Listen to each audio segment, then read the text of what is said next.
Welcome to Bootstrap, insights for the self-funded entrepreneur with Frank Cianciulli. My name is Matthew Lay, and as always, I will be your host.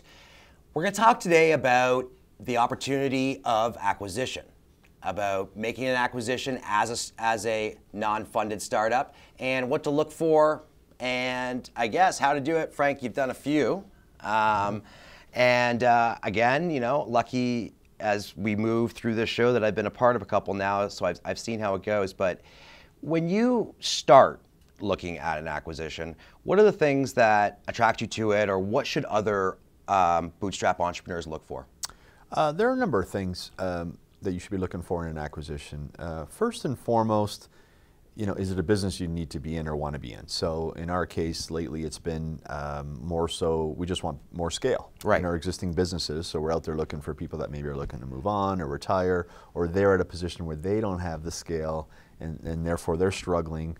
So that same business, you know, on our platform with our leadership, you know, we can get a lot more out of it and provide a better value to all the stakeholders. We're seeing that from a demographic perspective. There's a certain demographic that we're looking at in these businesses that we're looking for scale from, right? A lot of people are reaching an age where retirement is. Oh, I just read in the business section that I was staggered by this fact. 75% of businesses will be changing hands within the next 10 years. Yeah. I mean, that's a tremendous opportunity. It is. You know, for guys like us that want to stay in business and want to grow and take advantage of people that are just looking to pass on their business, especially when you got a great culture as a business, because you know a lot of these people have built really great enterprises. They want to pass it on. They want to make sure their business is in the safe hands. So I think that's the first thing. The second thing is if maybe you do want to diversify into another aspect of your business, you want something that really fits well within your portfolio. That could make some sense as opposed to trying a greenfield. That's an option, and I think we're going to talk about that more in another episode. Yeah, I think in the next episode I want to get into like sort of investing in other things, but as it relates to your business, like the business you're in today. Yeah, and what we've noticed in these last couple of acquisitions we've done is talent. Yeah, I think in the last 3 or 4 that we've done together, we've actually kept either the owner operator or key personnel. Key personnel from the teams have moved into key and that's positions within ours. Yeah.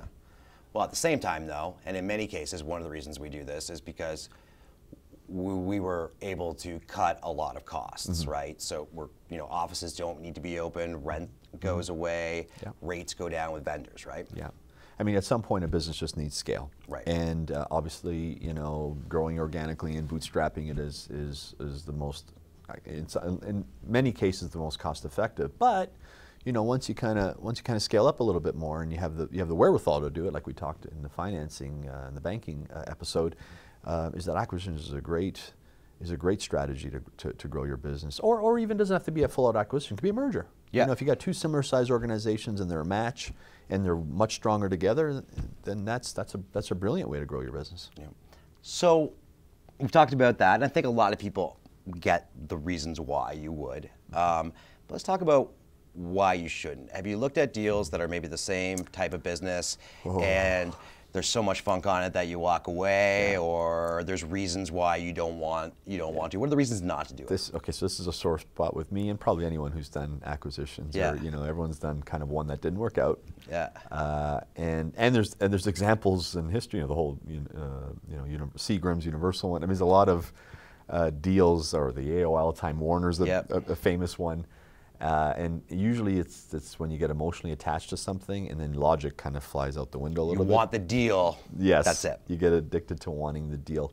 And you know, something that a wise mentor mentioned to me once, and it really sunk in, is that, you know, deals or opportunities are like streetcars. You don't need to chase one. There's always one coming right behind. And so what I've learned is important is patience. And sometimes time kills deals. Yep. And so you get a little bit anxious and say, oh, I better act quickly, otherwise I'm going to lose this opportunity.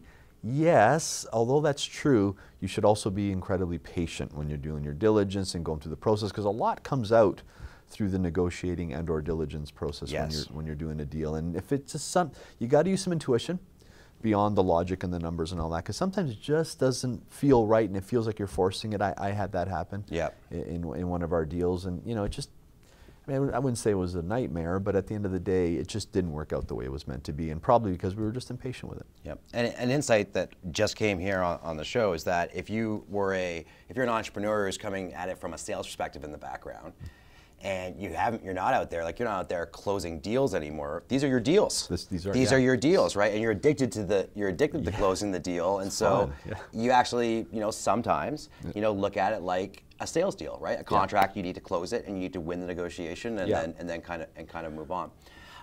Or alternatively, like when you're hiring somebody. Right. And sometimes, I know you've mentioned this about me, it's kind of my greatest asset, but also one of my weaknesses is that I always look at someone or a deal, what it could be, as opposed to, hold on, let's look at their past behavior. Yes. Let's look at the past results. Yeah. Let's look at some of the culture issues and see if it's a fit or not. And so, if you make a bad hire, pretty easy to get out of it, right?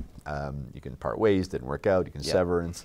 But when a deal doesn't work out, you potentially waste a lot of money, time. Bad money after good if you got to get in litigation with these people or exactly. whatever. Well, just the impact on the culture of the business, it can derail momentum. So you really got to think those through. That's probably a whole other episode, and I don't want to get into that, but the whole idea about momentum, if you're keeping people around and moving in leadership from another company, the idea of meshing cultures, and I think that's something that we should probably unpack in a whole episode. We will.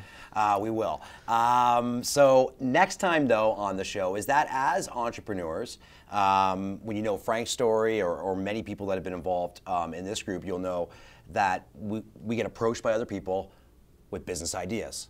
And Frank has turned many of those business ideas into successful companies or assisted individuals in doing so. So next week on the show, we're going to talk about investing in a business that is not your core and taking that step to being the investor, the mentor, and the coach.